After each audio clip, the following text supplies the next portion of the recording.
Museoan gaude. Aditza orainaldi burutuan eta puntukaria. Ongi etorri lagunok. Egunean zehar gertatu dena eta unean bertan gertatzen dena adierazten ikasiko duzu. Ni gaur ikasgelan nago. Azalpen bideo bat grabatu dut. Ikusi eta ikasi. Peiok bideoan non dagoen eta zer gertatu den azalduko digu. Arratsaldeon, Bilboko Guggenheim Museora etorri gara. Erakusketa berria estreinatu da gaur. Sarrera guztiak agortu dira. Arrakasta handia. Ekintza momentuan bertan gertatzen bada, orainaldiko aditza forma trinkoan erabiliko dugu. Ikus adibide hauetan, egon aditza eta eduki aditza forma trinkoan. Guggenheim Museoan gaude. Ilea ondo daukat, Olaia?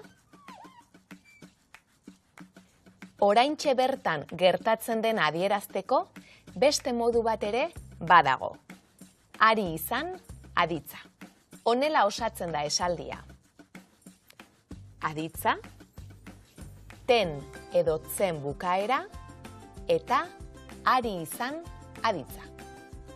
Adibidez, Peio hitz egiten ari da. Olaia irudiak grabatzen ari da. Gertaera egunean zehar izan bada eta ekintza bukatuta badago, aditz nagusia partizipioan eta aditz laguntzailea erabiliko ditugu. Erakusketa estreinatu da. Sarrera guztiak agortu dira. Orain, aukeratu egon ala eduki aditz forma hutsuneak betetzeko.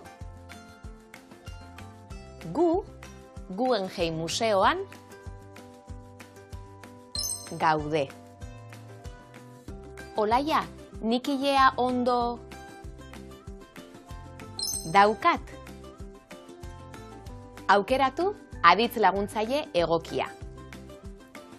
Orain, irakurtzen ari naiz. Gaur, erakusketa berria estreinatu da. Osatu esaldiak. Sarrera guztiak agortu dira. Olaia irudiak grabatzen ari da. Ekintza momentuan bertan gertatzen denean, bi modu erabiliko ditugu. Lehenengoa da, orainaldia forma trinkoan erabiltzea. Egon eta eduki aditzak baliatuz. Eta bigarrena da, ari izan aditza erabiltzea.